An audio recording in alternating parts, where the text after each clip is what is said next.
Bueno, muy buenos días a todos. En nombre de la sección de cardiología del programa de medicina interna de la Universidad de Antioquia, les damos la bienvenida. El día de hoy, el doctor Emilio Herrera, residente de cardiología de primer año, nos va a dirigir esta actividad de enfoques en cardiología con el caso de una paciente, una mujer joven con disnea y despolarizaciones ventriculares prematuras. Buenos días, doctor Emilio, y puede, por favor, proceder. Gracias, John. Buenos días a todos. Muchas gracias por la participación. Vamos a dar inicio a la actividad. El día de hoy vamos a hablar del caso, en efecto, de una mujer joven cuya característica principal en su primera consulta fue la disnea y las ectopías ventriculares. Es una paciente de 18 años, natural y residente de San Roque, de una zona rural dispersa. Se dedica al hogar, principalmente consulta, esta paciente estuvo en el hospital en 2019, principalmente consulta como motivo falta de aire. Hay de anotar que hay poca precisión en la información. Su enfermedad data de más o menos 7 meses de disnea progresiva. Lo que primero le llama la atención es que no puede subir escaleras y la disnea aumenta cada vez más. Palpitaciones con la actividad física, dolor torácico punzante ocasional. En los últimos meses, ortopnea, disnea paroxística nocturna y endopnea. Muy limitada para su actividad diaria. En revisión por sistemas, más o menos 2 meses de pérdida de peso de más o menos 6 kilogramos. Y aparentemente hubo un cuadro febril en los últimos 2 meses que ya está resuelto. Esto tampoco hubo mayor precisión al respecto. Pato de antecedentes de importancia, una dispepsia, no consumo de sustancias, descarrillo, del licor. En los farmacológicos herbolarios, al parecer hubo un consumo de una sustancia naturista alrededor de 4 meses antes de la consulta, que tampoco se pudo precisar qué sustancia era. No enfermedad cardiovascular conocida en la familia, no antecedentes de muerte súbita, planificación con YADEL, no había estado hospitalizado ni refería a exposiciones importantes y tampoco antecedentes epidemiológicos importantes, como si una paciente de zona rural convivía con perros y gatos, por lo demás sanos. El examen clínico en la primera valoración de cardiología se dio a una paciente en la que destacaban algo de elementos congestivos al examen, una frecuencia cardíaca de 50, una frecuencia respiratoria de 18, 90-60 de presión con saturación normal. Algo de Emilio, ingurgitación qué pena, yugular. un momentico, es que no sé si se escucha como un poco de interferencia al fondo o parece que hay como ruido del fondo y no sé, de pronto para amarrar un poquito la conexión, no sé, se escucha como un poquito intermitente. Bueno, al examen clínico inicial, como decías, elementos congestivos, algo de ingurgitación yugular, paradicárdica, sin soplos, previos de buen timbre, un punto de máximo impulso desplazado, estertores pivasales, algo de reflujo hepatoyugular y hepatomegalia leve, y un edema de los miembros inferiores grado 1 a 2.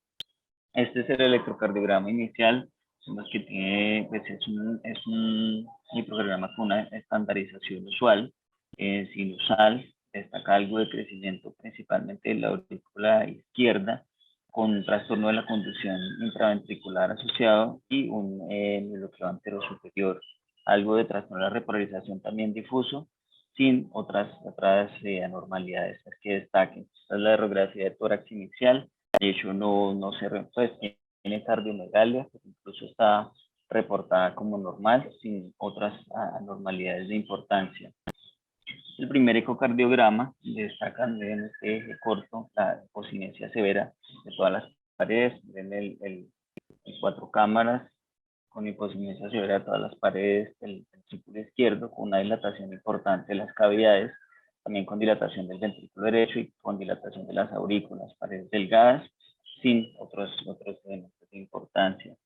Y aquí vemos la dilatación importante de las aurículas y los ventrículos, el aumento de la masa ventricular izquierda que destacan en el ecocardiograma. Y se enfoca inicialmente entonces como una mujer joven, una falla cardíaca, o entre comillas de novo, con fracción de eyección reducida, donde el principal enfoque que se le dio fue entonces en cuanto a las principales causas la miocardiopatía dilatada de origen isquémico, que es en este caso muy poco probable por su edad y por sus antecedentes, y en este mismo eje descartar las congénitas valvulares hipertensivas, y en las no isquémicas todas las otras causas importantes de miocardiopatía dilatada en este grupo etario. La importancia de las palpitaciones sin antecedentes de importancia, sin estar en un periodo periparto, pues es muy importante en este grupo etario, sin antecedentes familiares de ningún tipo que sugieran enfermedad cardiovascular y sin ningún tipo de exposiciones. En la búsqueda etiológica se realiza en la búsqueda infecciosa, la búsqueda para Chagas es negativo, se confirma con segunda prueba, se hace con ELISA y con, se me olvidó la segunda prueba, bueno, se realiza también hepatotropos, VIH y VRL, todos son negativos, no está considerado en el abordaje inicial, está considerado después la valoración con genética, aunque como digo no había ningún elemento para pensar en antecedentes familiares de enfermedad cardiovascular. Sin ningún antecedente tampoco en tóxicos, al interrogar activamente no consumo sustancias psicoactivas ni alcohol, tampoco la ferritina fue normal para descartar estados de sobrecarga de hierro. No lo puse acá, pero en los exámenes iniciales los eosinófilos en sangre periférica también eran normal y no había antecedente de exposición a ningunos medicamentos. El panel autoinmune inicial, los ANA, CENAS, factor reumatoideo, complemento, PCR, todos fueron normales. Y el panel pues, endocrinológico básico que se le hizo, también todo completamente normal. TSH, calcio, albúmina y las glucometrías que se toman al inicio en el ingreso son normales. Ya con manejo usual de falla cardíaca, ajustado para su fracción de eyección reducida, y con esto se inicia pues, la búsqueda etiológica, complementarla con la resonancia. Vimos nuevamente pues, la hipocinesia severa del ventrículo izquierdo y también la dilatación de las cavidades derechas, la dilatación auricular. Vemos en el eje corto que se generaliza a todas las paredes, un ventrículo adelgazado de manera importante. Aquí sin nada más destaque. Y luego en las secuencias de realce tardío, bueno, las secuencias de edema no las traca, pero no tenía edema. Y en las secuencias de realce tardío vemos estos realces muy notorios, que van acá en los puntos de extensión al ventrículo derecho, en la pared lateral, que son muy extensos, se extienden hacia la pared inferior y hacia la pared anterior, que comprometen hasta el ápice y también se van hacia el septum, acá el compromiso de la pared lateral hacia inferior, que es muy extenso, principalmente de tipo de pared media o mesocárdico, pero también epicárdico en otros puntos. Son realces que definitivamente son muy extensos y que según el reporte formal de esa resonancia comprometen casi la mitad de la masa ventricular con una fracción de eyección del 16%, las dilataciones de todas las cámaras que les había mostrado, y esto es patrón de realce con esta distribución asociada a la cardiopatía dilatada con la hipocinesia severa del ventrículo izquierdo, es compatible con unas secuelas de miocarditis, una miocarditis crónica. Es principalmente tenemos un cuadro de una mujer joven con PVI reducida, con un cuadro compatible con lo que serían las secuelas de una miocarditis, donde destaca un gran realce tardío de gadolinio que nos confiere, vamos a ver más adelante, un alto riesgo de muerte súbita cardíaca. Y esto configura una entidad que se llama miocardiopatía inflamatoria. Estos son los diagnósticos que se dan inicialmente. La fracción de eyección inicialmente habían dejado la del ecocardiograma, falla cardíaca de no isquémica, con secuelas de miocarditis por cardioresonancia, con un aumento significativo del automatismo ventricular que ya vamos a ver más adelante. Luego presenta un tromboembolismo pulmonar que también ya les voy a mostrar. Entonces, lo primero que vamos a aclarar es el término miocardiopatía inflamatoria, que es un diagnóstico que no usamos mucho para precisar inicialmente las miocarditis que van en el mismo grupo de enfermedades con lo que se conoce como miocardiopatías inflamatorias, que en este documento del espectro global de las enfermedades cardiovasculares se dejan en un mismo paquete, y donde se ve que este grupo de enfermedades inflamatorias del miocardio, debido seguramente también a la mejoría en las técnicas de diagnóstico, pues van aumentando tanto en los impactos de los años de vida perdidos como en las muertes, y la prevalencia han aumentado notoriamente en la última década. Y se ve una prevalencia particularmente alta en las zonas más orientales de Europa y Asia, en la península balcánica y en todo lo que es Rusia, la antigua URSS. Y esto se supone se debe principalmente a cardiopatía alcohólica, pero no limitaba a estas. Como les decía, allí van un grupo de enfermedades grandes que no se limitan solamente a las miocarditis. Unas definiciones importantes es que miocarditis se define principalmente en este que es tal vez el último documento de consenso de los europeos, como estos tres elementos: tenga dolor torácico o falla cardíaca, y evidencia de injuria miocárdica con los biomarcadores, y un soporte que hoy día es principalmente con imágenes, con resonancia cardíaca, o también se puede hacer con biopsia, y ahí incluso hay unos escenarios puntuales para saber cuándo realizarla, y que tiene un espectro clínico variable, al menos 4 formas de presentación. Miren acá la definición de los años 90 de la Organización Mundial de la Salud y la Sociedad Internacional de la Federación del Corazón, donde se dan los criterios de Dallas, que hablan de criterios histológicos, inmunológicos e inmunoquímicos. Los criterios de Dallas tienen que ver con infiltrado inflamatorio en el miocardio, con degeneración de los miocitos y necrosis no isquémica, con unos puntos de corte para los leucocitos que tienen que ver por campo de más de 14, siendo estos más de 4 monocitos y más de 7 que sean CD3 positivos. Esto en cuanto a la inmunohistoquímica, y se habla que son inespecíficos.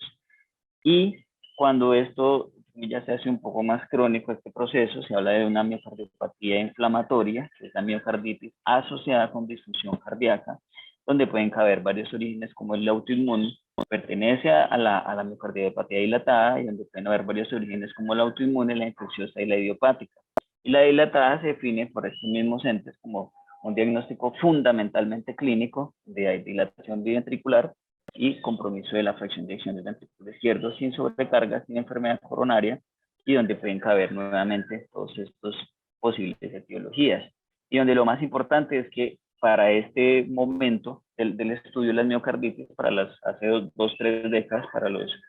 90, el diagnóstico se hacía principalmente por medios histológicos, histopatológicos, donde resaltaba el componente inflamatorio, pero seguía siendo altamente inespecífico. Esto hacía que a poder ver el espectro crónico de la enfermedad fuera muy difícil, porque generalmente a estos pacientes no se les hacía biopsia y generalmente se manejan como una falla cardíaca con el manejo usual. Tenemos entonces dos grandes vertientes del espectro de la enfermedad inflamatoria de miocardio, donde hay una miocarditis aguda, donde los síntomas son antes de 30 días, donde hay una potencial presentación de formas que pueden ser fulminantes o más graves, con necesidad de apoyo hemodinámico, que también puede suceder más o menos en el 10% de los casos, dependiendo de la serie puede ser hasta el 20%. La liberación de los biomarcadores cardíacos es muy marcada. En general, las cavidades ventriculares van a estar conservadas, así como los espesores de pared, y principalmente en las secuencias de imágenes vamos a ver el edema y el infiltrado inflamatorio en los estudios histopatológicos o inmunohistopatológicos, y la fibrosis no va a ser tan notoria como si un poco más la necrosis. El ejemplo más común es la miocarditis linfocítica aguda difusa, que representan los estudios histopatológicos cerca del 50% de los casos. Pero miren que tenemos al otro lado su contraparte crónica de la enfermedad, que es la que no tenemos muy bien estudiada y que es la que posiblemente tenga nuestra paciente. Del inicio está más allá de los 30 días, con síntomas ya de falla cardíaca, la liberación de los biomarcadores es mucho más tenue, ya tiene una remodelación estructural importante con los ventrículos dilatados, con un espesor de pared que puede ser normal, como adelgazado, y donde ya no se ve mucho edema y infiltrado inflamatorio en los estudios histopatológicos, se ven las imágenes, pero sí la fibrosis y la degeneración de los cardiomiocitos es lo más importante. Es importante acá que la inmunohistoquímica ha aportado un montón en las últimas 2 décadas, tal vez en la última década, al diagnóstico histopatológico, sobre todo con las marcaciones que son positivas para linfocitos CD3 y CD68. Como les decía, entonces el paradigma previo estaba basado en los hallazgos histopatológicos. Estos son estudios del 2009, principalmente acá los libros de Dallas, el infiltrado importante linfocítico con la degeneración de los cardiomiocitos y las tinciones positivas en la inmunohistoquímica, principalmente para CD3 eran los diagnósticos confirmatorios de la miocarditis. Y sabemos que en las miocardiopatía inflamatorias puede haber múltiples etiologías, principalmente estos tres grupos, autoinmune, tóxico e infeccioso, donde podemos englobar una gran parte, un gran espectro de causas, enfermedades del tejido conectivo, otras enfermedades autoinmunes de gran importancia, les voy a mencionar más adelante, la miocarditis o la gigante, y la eosinofílica, que también es un grupo grande, que incluso tiene uno de estos pacientes, un grupo que también puede cursar de forma muy severa, con progresión a la instabilidad hemodinámica de las formas más agudas. Tóxicos, que siguen siendo importantes en todas las latitudes, con el consumo de sustancias, con el consumo de alcohol, entre otros, y las infecciosas de importancia en nuestra zona el Chagas, pero sabemos que muchos agentes infecciosos exactamente pueden causar miocarditis, siendo los más importantes, y cerca del 80% de hecho de todas las miocarditis agudas, sobre todo los virus. Inicialmente se había hablado bastante de los enterovirus, sobre todo el parvovirus B19 y el Coxsackie, pero ya hemos visto que prácticamente todos los virus que tienen capacidad de ser patógenos en el humano potencialmente son causantes de miocarditis, y el ejemplo es el virus del SARS-CoV-2. Es algunas etiologías importantes a resaltar: el VIH, en otro tiempo mucho más común, con el advenimiento de mejores terapias antirretrovirales mucho menos frecuentes, la miocarditis la gigante, sobre todo por su curso tan severo. 50% de sus pacientes tienen trastornos de la conducción de la conducción AV o arritmias ventriculares malignas en la presentación aguda, importante pues por la pandemia del SARS-CoV-2. Otras etiologías importantes, como les decía, la que tiene que ver con hipersensibilidad y las formas eosinofílicas, que son un grupo grande, la miocarditis por sarcoidosis, por el manejo específico al que tiene lugar, y uno que está tomando mucha importancia, que es la de los inhibidores del punto de chequeo del sistema inmune, los checkpoint inhibitors, que son medicamentos antineoplásicos, y a pesar de que más o menos el 1% nada más de estos pacientes hacen miocarditis, suele ser de un curso muy agresivo, con una mortalidad reportada de hasta el 50%, que hay que tenerse en cuenta. Y como les decía, 4 presentaciones clínicas importantes, siendo la más común la que parece un síndrome coronario agudo, que se había hecho inicialmente: dolor torácico, elevación de biomarcadores y evidencia en las imágenes. Pero pues antes de las imágenes, la primera interpretación que se le da por la relevancia epidemiológica es que parece un síndrome coronario agudo, donde cabe entonces allí el abordaje del MINOC. La otra es la falla cardíaca aguda de nuevo, la falla cardíaca crónica sin causa afiliada, como en el caso de nuestro paciente, y las entidades que amenazan la vida, que cursan entonces con inestabilidad hemodinámica, arritmias ventriculares y necesidad incluso de soporte mecánico,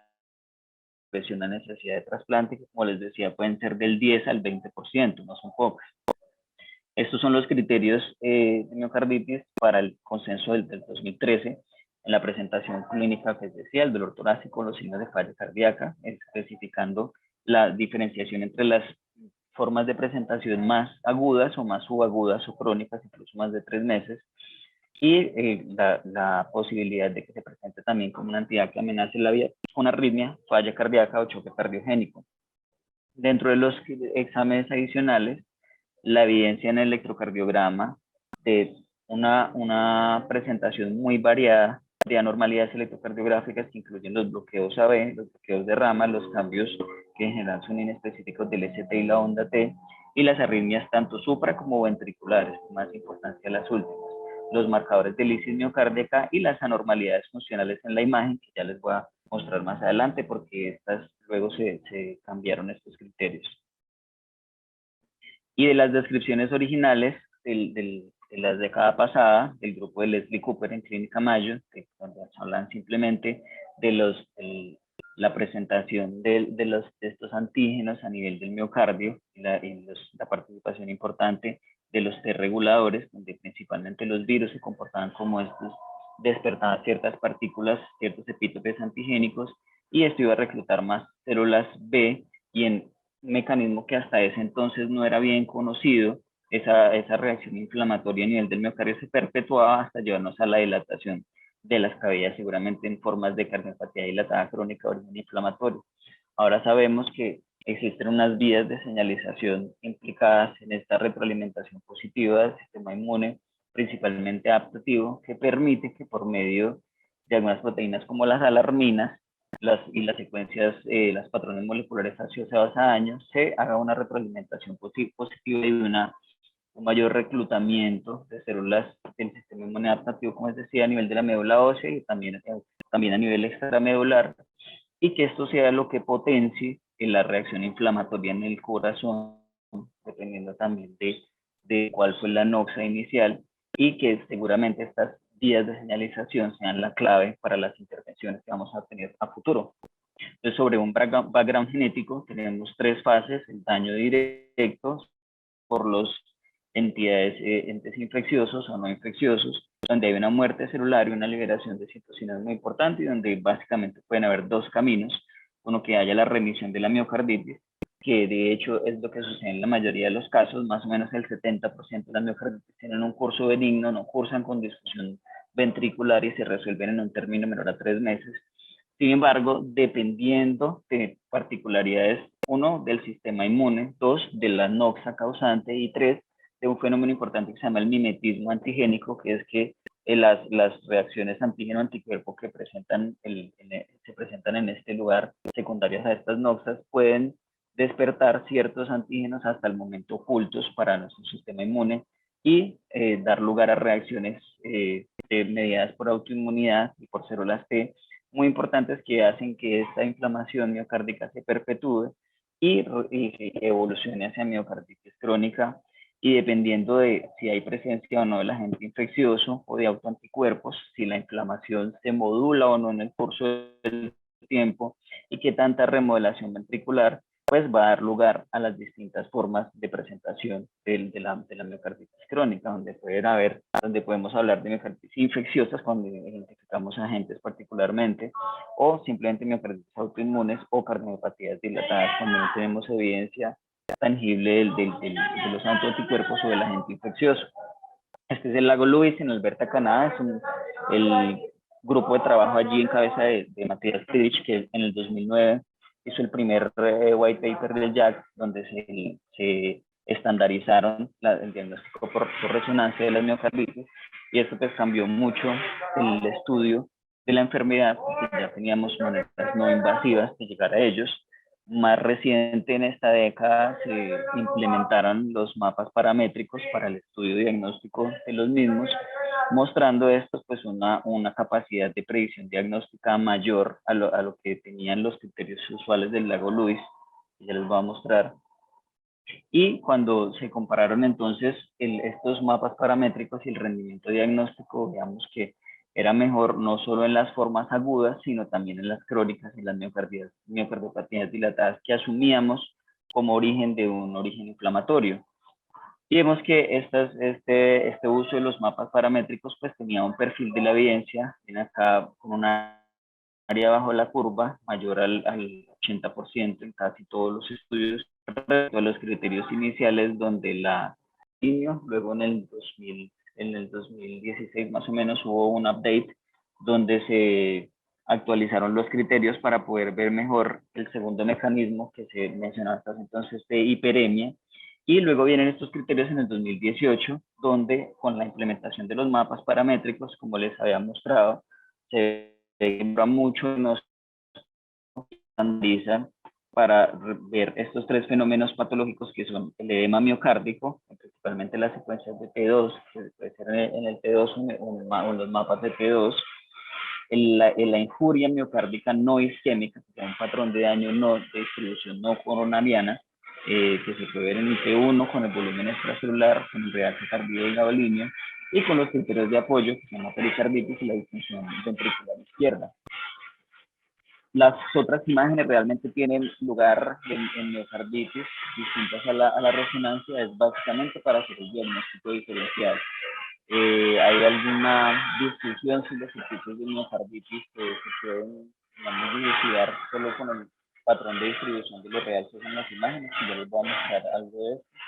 En la ataque cardíaca hay... Emilio, hay mucho ruido de fondo, mucho ruido de fondo. Lo que pasa es que el ruido acá ambiental estoy en la clínica y acá por detrás pasan, pero no tengo para dónde moverme. Bueno. Qué pena con todos ustedes. Les decía que en en TAC cardíaca hay estudios en curso para hacer protocolos de caracterización tisular que aún no están estandarizados, y otros métodos diagnósticos como el PET tienen lugar principalmente en algunas formas particulares como la sarcoidosis, para el que es donde sí es muy útil para el diagnóstico y para el seguimiento del tratamiento con el PEC. También hay algunos protocolos que no están muy bien estandarizados por el acceso y porque en términos de rendimiento diagnóstico son menores. Y lo mismo el ecocardiograma, donde principalmente pues, se va a hacer el diagnóstico diferencial, se va a buscar la función ventricular. Hay algunos estudios y algunos textos que hablan del poder del ecobrillo, pero pues esto siendo considerablemente inferior a cuando se usa resonancia para el diagnóstico. En el seguimiento de la paciente en el hospital se ve este electrocardiograma, paciente persistía con signos de falla cardíaca, de difícil manejo, se ve estos complejos ventriculares prematuros, que ustedes ven tiene una morfología de bloqueo de rama izquierda, haciendo casi un patrón de bigeminismo, con una transición más o menos en B3, bueno, los ubican al lado derecho, y con una R menor que S en D1. Y ya vamos a ver. Sin embargo, pues en este caso, localizar puntualmente el origen de las extrasístoles, así vamos a ver con una magnitud de la cicatriz y de la fibrosis tan grande, pues iba a ser poco provechoso. Sin embargo, en el Holter tiene una carga de ectopias ventriculares de cerca del 46%, con una carga muy alta, e incluso había mostrado unos episodios aislados, 2 o 3, de taquicardia ventricular no sostenida. Entonces nos preocupaba en este momento mucho el pronóstico de la paciente, siendo una paciente joven, además con deseo reproductivo y con un riesgo muy alto de muerte súbita cardíaca en función del realce tardío tan extenso, gadolinio, y de la función ventricular tan comprometida. Para hablar primero del pronóstico, les vamos a mostrar unos estudios de la década pasada que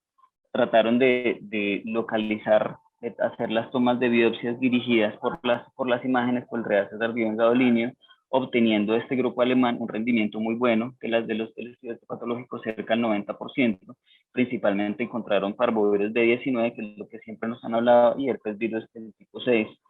Y mostraban que este parvovirus D19, que se ubicaba principalmente en la pared inferolateral, que es de hecho lo que solemos ver con más frecuencia, tenía que ver con la afectación, con el tropismo del parvovirus hacia el pericardio y hacia las serosas, que cursa con serositis al inicio, y eso explicaría esta distribución, porque esta pared está en más contacto con el pericardio, y las del herpes tipo 6 con más predilección por las paredes anteroseptales, y esto debido principalmente a un neurotropismo de los virus de la familia del herpes que hacía que se depositaran en formas latentes en el sistema de conducción, pasaba pues que tiene una continuidad anatómica allí, y esto explicaba además que tuvieran estos pacientes en los seguimientos mayor prevalencia de arritmias, como les voy a mostrar, y en general un peor pronóstico. Luego en un estudio mucho más reciente, esto se confirma por un grupo italiano, y ellos ven que los realces anteroseptales, en relación con lo que les decía anteriormente, con el tropismo y el depósito latente, principalmente de los virus del herpes en el sistema de conducción, hacen que la prevalencia de muerte súbita cardíaca sea mayor con estos patrones, con esta distribución de los realces, y en comparación, por ejemplo, a los inferolaterales, que de hecho eran mucho más frecuentes en este estudio, o a cualquier otro patrón de realce tardío del gadolinio. Este estudio de resaltar, es italiano, era con pacientes con fracción de eyección conservada después de una miocarditis. Otros predictores importantes, sabemos que la magnitud del realce tardío, la magnitud de las cicatrices también nos da elementos pronósticos muy importantes, y ese estudio se ve como cuando el realce es mayor a 17 gramos, que además se estima que su paso podría ser un 10-15% dependiendo el género y la masa ventricular, pues se aumentaba hasta 3 veces la probabilidad de eventos en un compuesto de eventos de ese estudio. Miren que, por ejemplo, para nuestra paciente era casi el 50% de la masa cardíaca, que era solamente cicatriz. Y lo mismo, el otro hallazgo que encontraron ellos asociado a una mayor predicción de eventos es que el paciente se presentara con un cuadro similar a un infarto, es decir, dolor torácico, elevación del ST, elevación de los biomarcadores, y que se encontrara miocarditis al final. Sin embargo, en todos los estudios, lo que clásicamente se ha visto como predictor mayor de eventos adversos es unir la fracción de eyección reducida y el realce tardío de gadolinio. Estos son los pacientes que presentan más probabilidad de eventos y peor pronóstico a largo plazo, tanto en los MACE como en la probabilidad de muerte en los distintos estudios. Es tal vez el mayor predictor de eventos. Y cuando estos pacientes con miocarditis y miocardiopatía inflamatoria secundaria se les daba manejo de falla cardíaca, en que más o menos el 27% en un seguimiento de estos 210 pacientes comprobados por biopsia, más o menos un tercio mejoraba, pero los otros 2 tercios eran pacientes que a pesar de mejorar no llegaban a una función ventricular normal, sino que quedaban por debajo del 40% de la fracción de eyección del ventrículo izquierdo. Nos muestra pues, que la respuesta usualmente de estos pacientes al tratamiento usual y estandarizado de la falla cardíaca no es el mejor, y lo que nos lleva también a la necesidad de buscar tratamientos distintos y por ende más efectivos. Esto es algo del curso de la paciente, múltiples episodios de edema pulmonar, un manejo difícil de la falla cardíaca, asociado también a la presencia de una alta carga de los complejos ventriculares prematuros. Esto es una todavía intrahospitalario para este momento, cuando se muestra edema pulmonar. Como les decía, también presentó un embolismo pulmonar. Este ecocardiograma se le realiza más o menos 6 meses después, ya en el seguimiento ambulatorio, y en esencia, sin mostrarles mayor cosa, es el mismo. Una fracción ventricular todavía muy reducida, una hipoquimia severa en todas las paredes, dilatación de las 4 cámaras, un aumento de la masa metálica muy similar a lo que se había visto 6 meses antes, y en realidad una poca respuesta. En ese control, entonces una FEBI del 16% y lo demás en general lo mismo. Se le ajusta un poco el manejo, se deja warfarina por una probabilidad alta pues, de presentar los trombos intraventriculares asociados al evento que haya tenido de embolismo pulmonar. Y en este momento pues, tenemos que, a pesar del manejo estándar y el manejo fundacional de falla cardíaca con la FEBI reducida y con una etiología entre comillas aclarada, porque si bien sabemos que es una miocardiopatía inflamatoria, en este grupo de las miocarditis rara vez se conoce puntualmente cuál fue la etiología culpable, cuál fue el virus o la noxa culpable, y sin opción de manejo específico por demás en este punto de la enfermedad, un aumento del automatismo ventricular muy importante, con un sustrato anatómico pues, evidente, hasta el momento sin haber presentado arritmias colapsantes, y sin mejoría significativa al momento. Es una de las preguntas que surgen en las revisiones, si en este contexto la biopsia endocárdica nos hubiera aportado algo. Recordemos que la paciente se presentó de forma tardía, más o menos con 6 meses de falla cardíaca, y que la biopsia endocárdica usualmente está concebida para los escenarios más agudos y más graves, principalmente los pacientes que llegan con choque cardiogénico, con falla cardíaca aguda, con disfunción ventricular, con presencia de trastornos de la conducción AV o de arritmias ventriculares, y donde tiene lugar con mayor poder de evidencia la biopsia endomiocárdica, y esto es principalmente para identificar las 3 o 4 formas que tienen lugar a manejo específico, siendo estas la miocarditis de célula gigante, la miocarditis por sarcoidosis, la eosinofílica y algunas linfocíticas que pueden ser de alto riesgo. Esto porque en esta se puede dar manejo inmunosupresor y tiene lugar pues a un pronóstico muy distinto, como les decía. En células gigantes, por ejemplo, el 50% de los pacientes hacen arritmias ventriculares malignas o trastornos de la conducción AV en la presentación aguda, y por ello estos pacientes pues, tienen unas vías de tratamiento distintas. Sin embargo, en los pacientes que no tienen estas características, y más los que ya están en un curso crónico de la enfermedad, pues usualmente no está tan bien concebida la toma de las biopsias endomiocárdicas. Sin embargo, este trabajo muy reciente, un grupo español de Puerta del Hierro, nos muestra, ellos miraron 100 biopsias, 100 biopsias endomiocárdicas en 10 años de pacientes con miocarditis, y ellos vieron que los pacientes, principalmente su objetivo fue ver el rendimiento diagnóstico de los criterios de Dallas versus la inmunohistoquímica, que de hecho se mostró ligeramente superior la inmunohistoquímica. Lo importante de esto que ellos vieron, para lo que estamos hablando, que ellos vieron que los pacientes que tenían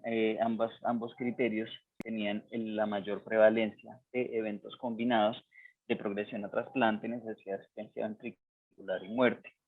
Encontraron además, como es usual en otras series, la mayor cantidad de pacientes con miocarditis linfocitaria, luego un número importante de biopsias que no son diagnósticas. Esto, a pesar que ha mejorado enormemente con la estandarización de las biopsias endomiocárdicas y el direccionamiento de las mismas con las imágenes, pues aún hay una proporción importante que son diagnósticas. El rendimiento diagnóstico sigue siendo subóptimo. Y una menor proporción, acá más o menos un 15-20% de las formas graves que les había mencionado que tienen tratamiento específico. Y de destacar de forma importante que en este estudio la mayoría de los pacientes tenían presentación tardía y sin embargo yo les hice biopsia para ver si podía cambiar el manejo. Si en esta paciente probablemente la única indicación hubiera sido si hubiéramos encontrado alguna de estas formas formas graves de miocarditis, porque requieren manejo específico aún en el contexto crónico y pueden tener reactivaciones del componente inflamatorio después del evento usual. Y es así que en los documentos recientes ya se está planteando que la toma de biopsias endomiocárdicas no sea limitado, si bien es donde tienen más fuerza, al escenario agudo del paciente grave con arritmias y con choque cardiogénico, sino que se considere en los pacientes con una enfermedad ya más establecida, más crónica, sobre todo máxime cuando tienen función ventricular comprometida, y para llegar a un diagnóstico más estable, con lo que les decía, sobre todo por el riesgo de que hagan reactivaciones subsecuentes en el escenario ya crónico y que se pudieran beneficiar de tratamientos puntuales específicos contra la enfermedad. Incluso en algunos papers como este, pues, se ha postulado el lugar que puede tener la terapia inmunosupresora en pacientes que tienen evidencia en biopsias de pacientes crónicos con inflamación activa, aún sin elementos pues, virales, sin aislamiento de ningún genoma viral en el miocardio. Y en estos hay un estudio que es observacional, que es el estudio TIMIC, con corticosteroides y azathioprina, donde muestran un buen resultado. Sin embargo, los estudios aleatorizados en este contexto apenas están en curso. Y los pacientes que pudieran tener, en los que se pudiera aislar, aún en el escenario crónico, que se pudiera aislar genoma viral en el miocardio, podrían tener lugar las terapias antivirales específicas dirigidas contra el patógeno. Sin embargo, estos estudios también están en curso, los estudios aleatorizados. En este sentido, solo hay evidencia que es poco robusta y que pues, todavía no nos permite estandarizar las terapias. Y el otro componente importante que son las secuelas arrítmicas. Más allá de la disfunción ventricular, tenemos que en esta paciente con un gran componente de fibrosis cicatricial, aún sin haber presentado ninguna arritmia colapsante hasta el momento, aún con manejo óptimo de falla cardíaca que hasta el momento no respondía bien, ¿qué más se podía hacer al respecto?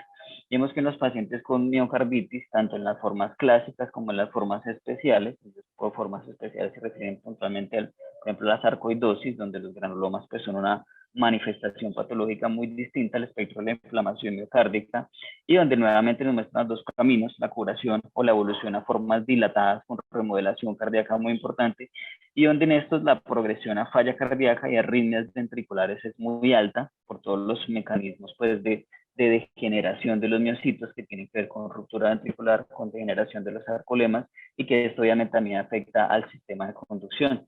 Y donde hay además unos factores en rojo, los más agudos, como la inflamación pericárdica que les mencionaba en el B19, por eso afecta más la pared infralateral, la isquemia microvascular, la enfermedad del sistema de conducción, que se puede ver en algunas formas particulares de enfermedad, la disfunción de los canales iónicos, que también es muy importante en las formas agudas, y la disfunción de las uniones GAP. Y en escenarios más crónicos, la disfunción de los cardiomiocitos, las cicatrices isquémicas y el reemplazo graso, principalmente en algunas formas muy puntuales, como las cardiopatías que son arritmogénicas, pero que se sabe podrían ser disparadas por infecciones virales. Y esto lleva a que en el escenario agudo, el edema miocárdico más difuso, más localizado, perdón, menos localizado, dé lugar a una manifestación de arritmias ventriculares que principalmente va a estar relacionada con las taquicardias ventriculares polimórficas, porque el sustrato anatómico no está bien localizado. Sabemos el componente importante allí es la importante migración linfocitaria a nivel de los miocardiocitos, principalmente CD43 en este caso, y en frío, en la miocarditis crónica, donde el sustrato anatómico ya está, pues digo, en frío o mejor localizado, y va a dar lugar a mecanismos principalmente de reentrada. Vamos a tener que se manifiesta más como taquicardias ventriculares monomórficas. En este caso vemos una tinción de tricromo de Mason para pintar el colágeno, donde se ve pues principalmente la extensión de la fibrosis en relación con un sustrato anatómico mejor localizado y un mecanismo de reentrada que propicia las taquicardias monomórficas. Y en este sentido, no solamente nos es útil la resonancia, sino también el electromapeo anatómico de voltaje, donde vamos a ver que las zonas de menor voltaje, pues que tienen menor conducción, que están más afectadas por la fibrosis cicatricial, están muy bien definidas y muy bien estandarizadas en varios estudios que son predictores de que en este lugar tiene lugar la génesis de las arritmias. Y se habla de que las zonas que tengan una señal fraccionada con menos de 0.5 milivoltios en las zonas de menos voltaje, allí es la zona de la génesis de estas arritmias ventriculares en el contexto de miocarditis. Incluso esto nos podría servir para localizarlas y hacer el manejo por ablación. Y como es en otros contextos, en los estudios se ha visto que la localización morfológica con estos algoritmos que conocemos de las complejos prematuros ventriculares nos sirve para localizar anatómicamente los focos de las arritmias. En este estudio, por ejemplo, en un paciente con unas ectopias con morfología de rama derecha, con R al menos igual que S en D1, y que estos cuando se localizaban acá en la pared inferolateral, el eje superior y el patrón de rama derecha, con resonancia tenía unos muy buenos valores predictivos, la correlación la localización topográfica en el electrocardiograma versus en la resonancia, con unos valores predictivos cerca del 90%, y en el electromapeo anatómico un poquito inferiores, pero también óptimos. Y esto también servía para dirigir, en casos sobre todo refractarios a la terapia con CDI y con antiarrítmicos, dirigir las terapias por ablación, que de todas maneras están en curso los estudios, porque pues son ya menos pacientes y con estadios muy avanzados de la enfermedad. Es lo mismo que ya les había mostrado. Entonces, en las fases más agudas son más formas polimórficas y en fases más crónicas son más formas monomórficas, y esto en respuesta a la mejor localización del sustrato anatómico en las formas más crónicas. Realmente en las guías recientes de arritmias ventriculares, como la de la AJA del 2018, el lugar que puede tener el implante de un dispositivo en pacientes que sin haber tenido pues, un evento en prevención secundaria, ya una taquicardia ventricular o síntomas que nos sugieran fuertemente las arritmias ventriculares, el lugar que puede tener es en el paciente que ya tiene falla cardíaca y que no responde al manejo, o incluso en el que tiene menos de 3 meses. Y en este hay una consideración especial en el texto de la guía, las miocarditis, porque hay una consideración de usar tal vez los dispositivos vestibles. En este punto importante me gustaría que hubiera discusión al respecto. Sin embargo, pues para los otros escenarios, como por ejemplo el de nuestra paciente, que no había tenido ninguna arritmia y tenía este gran realce tardío del gadolinio, pues no había como un lugar a una recomendación, al menos de primera línea. Y con esta probabilidad tan alta de arritmias ventriculares malignas y de muertes súbitas cardíacas sin haber presentado los eventos y habiendo descartado la enfermedad coronaria, se le hizo también la coronariografía, se decide el implante del CDI por alto riesgo en prevención primaria. El dispositivo, la paciente, sin embargo, después de esto, pues, su evolución es al deterioro, descargas importantes apropiadas del dispositivo, a pesar del ajuste de los manejos antiarrítmicos, a pesar de la reprogramación del dispositivo. Se había planteado en el seguimiento 1 la remisión a falla avanzada con miras al trasplante cardíaco, que pues, por aspectos administrativos, según está en la historia, nunca fue posible. Y también la posibilidad de llevar a modulación del sustrato rítmico por ablación de la TV por catéter, que tampoco finalmente se hizo por trámites administrativos. Y la paciente en uno de estos seguimientos ingresa con un choque cardiogénico refractario, según está la telemetría y los electros de esa hospitalización, no relacionada con arritmia, simplemente hipotensión refractaria, y desafortunadamente en esta hospitalización fallece más o menos después de una semana de un año de seguimiento desde su presentación inicial. En esta última hospitalización hace algo de elevación del ST, que no habíamos visto antes en los electros previos, y hacia donde está girando el tema de los enfoques de las miocardiopatías inflamatorias hasta tener muchos más elementos fundamentados no solamente en los elementos clínicos y las imágenes, sino también en los elementos histopatológicos y lo que nos da seguramente los exámenes también moleculares y los perfiles genéticos para tratar de hacer grupos o clústeres y pues, personalizar e individualizar el manejo de estos pacientes.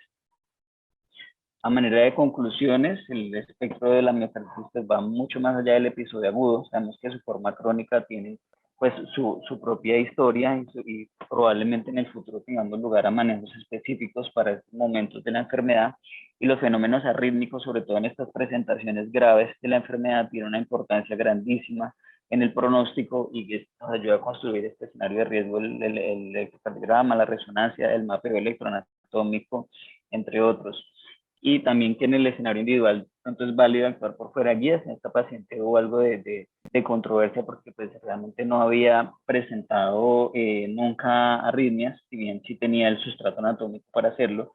y considero entonces que una de las lesiones que nos enseña este caso es que en estos casos difíciles puede ser perfectamente válido actuar por fuera de las guías o incluso antes de ellas, porque como hemos visto, seguramente hacia donde va la evidencia se hace a perfilar con el solo riesgo que nos dan las imágenes no invasivas, el mapeo electroanatómico, la magnitud de los rehaces en resonancia. En el futuro tengamos recomendaciones robustas ya por guías para poner los dispositivos, para definir si se hacen biopsias aún en crónico, para direccionar más temprano a trasplante estos pacientes en comparación a lo que existe hoy día en las guías. Y sabemos que los desenlaces de la miocardiopatía inflamatoria pues siguen siendo muy negativos a pesar de los avances. Muchas gracias y quedo atento a preguntas o comentarios. Emilio, muchas gracias por la presentación. En este momento, pues, el doctor Juan Pablo Flores, el doctor Edison Muñoz tiene la mano levantada. Doctor Juan Pablo ya tiene el micrófono asignado. Muchas gracias. Bueno, buenos días, Emilio. Felicitarte por la presentación y la revisión. El caso es un caso muy interesante que ocurrió en este centro. Nos tocó a los compañeros que estamos aquí, nos planteó varios dilemas. Uno de ellos, como el que presentaste, es que saliéndose un poco de las guías de indicaciones de desfibrilador en un staff o un hard team con 2 electrofisiólogos, cardiólogos tratantes y estaba el especialista en imágenes, se discutió la pertinencia o no de poner el desfibrilador debido al riesgo que planteaba la paciente, que tenía una alta carga rítmica con una alta fibrosis en varias zonas del corazón, lo cual le daba un riesgo aumentado de generar eventos arrítmicos. La discusión fue, digámoslo, ardua, pero en pro de la paciente, con decisión de un hard team serio,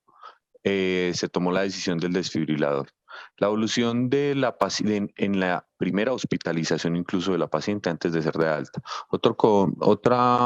condicionante de esa paciente es que la paciente vivía en San Roque, entonces también era el temor de que la paciente se perdiera en el seguimiento y cómo iba a seguir con el tratamiento clínico. Por eso esas condiciones fueron las que llevaron en ese hard team en poner el desfibrilador. La evolución clínica de la paciente y los desenlaces de la paciente con descargas apropiadas frecuentes del desfibrilador determinaron que afortunadamente se le puso el desfibrilador y le salvó su vida en muchas ocasiones. Posterior a ello muere por falla cardíaca. El otro punto importante es el diagnóstico en esta paciente, en el cual jugó un papel importante la resonancia. Era un cuadro ya evolucionado por lo que vemos en la ecocardio, en la resonancia, un ventrículo muy dilatado, remodelado, con una fibrosis muy extensa. El diagnóstico diferencial de imagen en resonancia tal vez más importante es hacerlo con la miocardiopatía ritmogénica, que afecta exclusivamente el ventrículo izquierdo. Es muy poco frecuente. Fuera de ello, lo más frecuente es encontrar afectación del ventrículo izquierdo con algo de afectación del ventrículo derecho. Y la distribución de la fibrosis en esta paciente era predominio inferolateral, anterolateral y apical, lo cual le connotaba una probabilidad mayor a ser una secuela de miocarditis. Por eso se tomó el diagnóstico de miocarditis o secuelas de miocarditis de la paciente. Otro punto, otra pregunta que tengo yo a ti es de cara a la duda que siempre tenemos ante miocarditis, la biopsia, en qué momento, cómo hacerla, pero es diferente los estudios realizados como el que mostraste de Puerta de Hierro, donde tienen una gran experiencia en biopsias para muchas patologías, trasplantes, etcétera, etcétera, a nuestro medio y a no solo nuestra institución, sino a Colombia. Entonces, extrapolando un poco esos nuevos datos de la importancia de la biopsia en el momento actual, porque todavía faltan otros estudios que nos den más luces en el momento actual, ¿qué consideras, o sea, qué pacientes deberían de ser llevados a biopsia? Teniendo en cuenta, sí, antes de ello, que lo ideal es tener previo resonancia, no solo para inducir el diagnóstico que puede evitar incluso unas de las biopsias, sino también para guiar el diagnóstico, porque te faltó de pronto mostrar varios de los artículos que muestran que la biopsia guiada por la fibrosis de la resonancia o las zonas de edema de la resonancia aumenta los resultados o los diagnósticos en estos pacientes que son llevados a biopsia. Entonces también juega un papel fundamental para guiar la biopsia de estos pacientes. Entonces, ¿qué pacientes en nuestro medio deberían de ser llevados al día de hoy a biopsia?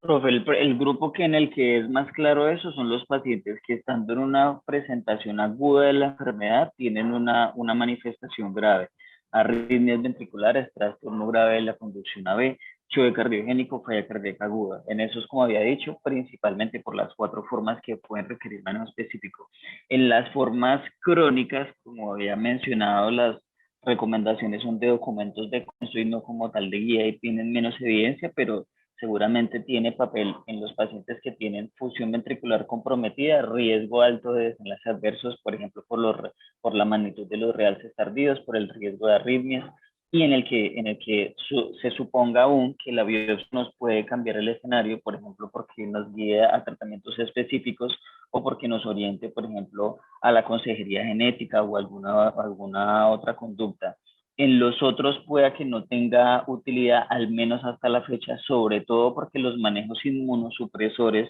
que están por fuera de esas 4 formas específicas, la gigante, sarcoidosis, eosinofílica, linfocítica, pues no se han mostrado contundentes hasta la fecha en mejorar los desenlaces gruesos de esos pacientes. De hecho, en el TIMIC, que es el de corticoides y desatrioprina, esos pacientes tenían una mejoría notoria de los síntomas de falla cardíaca y de los volúmenes ventriculares, pero es apenas un estudio observacional y de hecho allí no hubo, pues, entre comillas, beneficios en desenlaces gruesos y en mortalidad y en hospitalizaciones. Entonces, estaría por verse si, como el profe había mencionado, si más adelante esos estudios nos muestran que aún en los pacientes que no tienen una forma específica de miocardiopatía inflamatoria o miocarditis grave, que están en el escenario crónico, no sirve la biopsia para orientar manejo inmunosupresor, pero hasta el momento sigue siendo manejo de falla, dispositivos y lo mismo en los que se aislara el genoma viral del miocardio. En esos hasta el momento tampoco tenemos sustento robusto de que dar manejo específico en este sentido nos mejore los pronósticos. Entonces, eso serían las agudas graves y las crónicas en las que no quede claro el diagnóstico con el abordaje de imágenes y demás y que tengan disfunción ventricular. Bueno, mire, muchas gracias. El doctor Redson tiene el micrófono activado. Muy buenos días para todos. Muchas gracias, Emilio, por tu excelente presentación. Estuvo muy completa, muy ilustrativa. Yo tenía una pregunta, pero era en el mismo sentido de la que te acaba de hacer el doctor Juan Pablo en cuanto a las indicaciones prácticas de la biopsia, pues, pero en el escenario crónico, que era el que tú estabas como proponiendo como algo diferente, pues ya lo has respondido. Ya en ese orden de ideas, simplemente como adicionar que además de que son pues como datos iniciales, como lo decías, también hay que tener en cuenta que cuando hay mucha fibrosis, incluso en enfermedades en las que se podrían considerar terapias inmunosupresoras, el tener hallazgos de fibrosis muy avanzada en la resonancia sin evidencia de inflamación ya limita esas terapias. Entonces, por eso es que te quería preguntar más específicamente ese escenario crónico, cuáles eran esas opciones, pero pues ya acabas de dar una respuesta. Entonces, era simplemente eso y nuevamente felicitarte. Muchas gracias. Gracias, profe. El doctor Carlos José pregunta, Emilio, si se hizo necropsia en esta paciente o se trató, digamos, de evaluar la posibilidad de haber realizado un estudio histopatológico pues después con muestras de fragmentos miocárdicos. Pregunta el doctor Carlos José. Menos la mitad del 2020, pues entre comillas, ya se tenía la presunción diagnóstica de que era una miocardiopatía de origen inflamatorio y asumo por esta razón no se procedió a hacer la necropsia, si bien pues no se ha podido orientar seguramente con algo de la etiología, pero de anotar también y en relación a que el profe Edison me hacía la pregunta también, que a medida que pasa el tiempo, pues lo que sí hay que ver es que en las series grandes a medida que pasa el tiempo de presentación desde el momento índice en el que se presenta el paciente con la falla cardíaca o con el síndrome coronario agudo, entre comillas, hasta que se toma la biopsia, si pasan más de 3 semanas y particularmente más de un mes, la biopsia va disminuyendo en el rendimiento porque se pierden algunas de las alteraciones morfológicas que son esperadas para el momento de la enfermedad y va a tener va a tener lugar principalmente a fibrosis. Entonces, las biopsias tardías también sería el otro problema que tienen. Esto sí podría solucionarse con las nuevas técnicas de diagnóstico que apenas se están perfilando, como por ejemplo la búsqueda de los genomas virales en el miocardio, entre otros métodos diagnósticos, como la búsqueda de las alarminas que les había mencionado, que también está contemplada en las revisiones más recientes y estudios genéticos, pero de otra forma probablemente no hubiera tenido mucha utilidad en ese momento de la enfermedad. Bueno, nada, mire, muchas gracias por su excelente presentación. Creo que en virtud del tiempo damos por finalizada la actividad. Muchísimas gracias y gracias a todos por su asistencia. Que tengan buen día.